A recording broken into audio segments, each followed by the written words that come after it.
What's up guys, EDA here, back with another video, and this time we're going to be previewing and predicting the Premier League table for the 24-25 season. Guys, I'm excited. Just to be open, this isn't my first time recording it. The first time I recorded it, I didn't record the audio. So we're going to have to go through this again, but this time I'm seasoned, I'm prepared, and we should have fun with this. I'm going to work my way from the top to the bottom. Please disregard the teams which were relegated last season, so Burnley, Sheffield United and Luton. This was made for last season, but I'm just going to reuse it, and I've added in the promoted teams, Southampton, Ipswich and Leicester, so we can have a full discussion. Again, we're going to be starting from the top, and in that vein we are going to be kicking off with Manchester City as our champion. Surprise, surprise, you're not surprised. Essentially, Man City are champions elect again, I would say. 4 years on the bounce they've been champions. They're looking to make it a fifth, which will be historic, and I haven't seen enough from other teams to make me think anyone's gonna usurp them in that number one position, and I haven't seen enough of a drop off in the Man City squad to make me think they can't do it. So with all that, you do the maths, they're going to be number one, and I think that's rightly where they should sit at this present moment.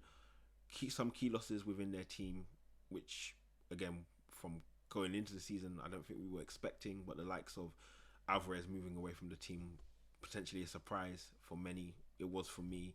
As the window kind of progressed, I thought back to, when there were discussions during the season that he wanted to leave, and it becomes very apparent that he wasn't happy with his stature or status within the team. So Man City to go ahead.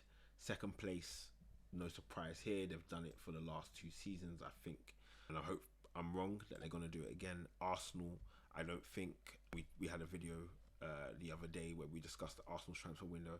I don't think they've done enough, essentially, is the long story short. I don't think they've done enough from a team that wants to be number one. There's clear holes that they needed to address, particularly around a dynamic attacker, which I don't think they've done.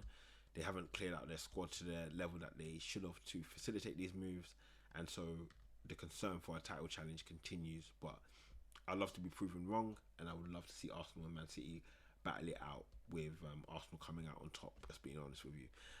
Next up, we're going to be keeping with the trend of last season, with Liverpool coming in third. I believe in their squad, especially that core: Van Dijk, Alisson, Salah. I still think they can get a job done, to be honest with you, surrounded by pieces that are dynamic, the likes of Luis Diaz, Nunez, Curtis Jones. They can give you a lot, and I feel like a lot of those players probably need to step into their role this season. Nunez, I'm talking to you.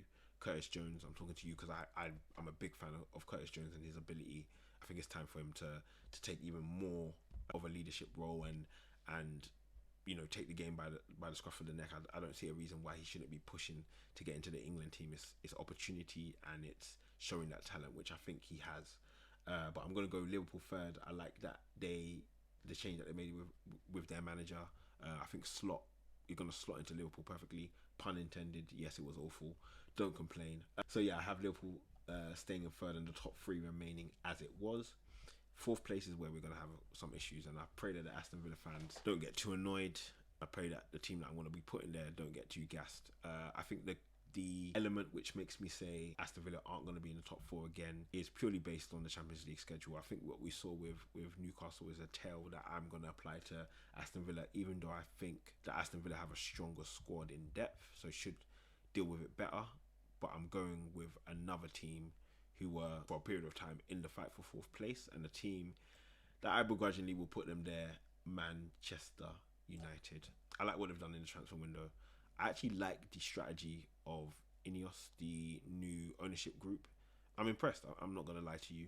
I think they've done good work over the summer that puts me in a position to say, with this and with the Champions League football that Aston Villa will have, I'm comfortable with putting them in the top 4 for now. And if I'm wrong, I ain't going to complain.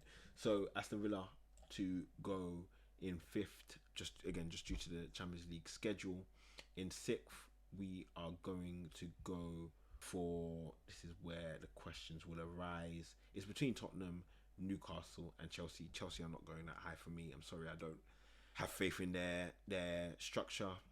I'm going to go with Newcastle. I'm going to go with Newcastle to finish 6th.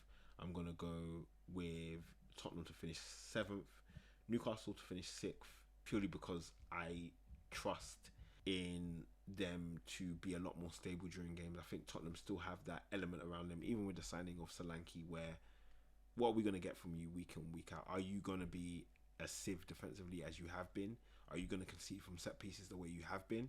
And even Newcastle was susceptible for that during a period of time, but my preference goes to Newcastle at this current time to finish 6th, Tottenham to finish 7th, and when we get to mid-table now is where it's going to get really, really tricky. So I'm going to get something out of the way, and that's the relegation.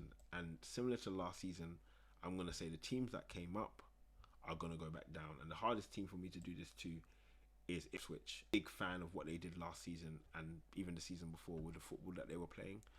I think they have the best chance. However, I've still got question marks over their defence. Whereas with Leicester and Southampton, I have questions about their defence, attack, and a lot more than that. So I'm going to have Ipswich 18th, Leicester 19th, and Southampton 20th. And I may be wrong. Apologies to those fans, but that's what I'm going with as a part of my prediction. Now looking at mid-table, where it's going to be really difficult. These teams can flux season on season very, very quickly. I'm going to start off with Chelsea in 8th. I think that is a given. I'm going to put Forest here with the intention of putting them 17th. I don't think that's going to change. I think they're going to have a battle and a slog with the rest of the teams who have come up. West Ham, again, change of manager, but I'm really impressed with the signings and the change. Lopetegui did it at Wolves as well. He brings a standard to a team. I feel like he doesn't take a job unless the board and ownership are on board of like, we're investing, and that's what West Ham have done with some of the signings that have taken place, and I'm impressed so far. So I'm going to put West Ham 9th. It's going to be tricky here. I'm going to put Crystal Palace 10th, Bournemouth potentially at 11, and I'm going to put Everton 12 because I was really impressed with what Sean Dyche did. Iriola, big fan of. Oliver Glasner with Crystal Palace again. This group of managers for West Ham, Palace, Bournemouth and Everton can really, really surprise. Even the quality in the teams is there, yes, granted. Managers are what is going to get the best out of these players, and I think that group we could potentially see a surprise within these 4 teams. Someone could potentially climb up a lot higher in the table than expected. Talking about that tier just below, I'm going to go with Wolves. I'm going to put Fulham there. I'm going to put Brighton ahead of Fulham, and then Brentford here. Looking at these teams again, I don't think they cracked the higher mid-table yet. I think I'm impressed with Gary O'Neill and the work he's done. The loss of Pedro Neto will be impactful. There's no doubt about that. Brentford, they keep their stability, which is what Brighton haven't done. I don't want to drop Brighton too far because Brighton would normally be around here, and right now I'm struggling to put them ahead of. I think there's a lot of question marks around Brighton. I'm going to put Brighton here. No, I'm going to put Brentford where they are. I'm sorry. Fulham, I've got them further down in the table than I would normally, but it's a difficult one. Maybe I've got Wolves a little bit too high, but they seem to pull it out. Yeah. Let's go with that. Let's go with this. Hopefully, no one kills me. This has been my prediction for the league table: City champions, Arsenal 2nd, Liverpool 3rd, Man United 4th, Aston Villa and Newcastle to be in the Europa League places, Tottenham to be in the Conference League.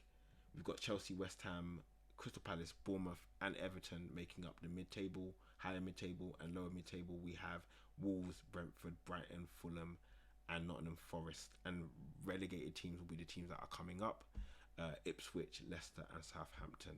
So guys, let me know your thoughts and opinions, what you think, what changes you would have made, and I'm looking forward to reading those and interacting with you guys. Make sure to like and subscribe as well, and I'll catch you guys soon.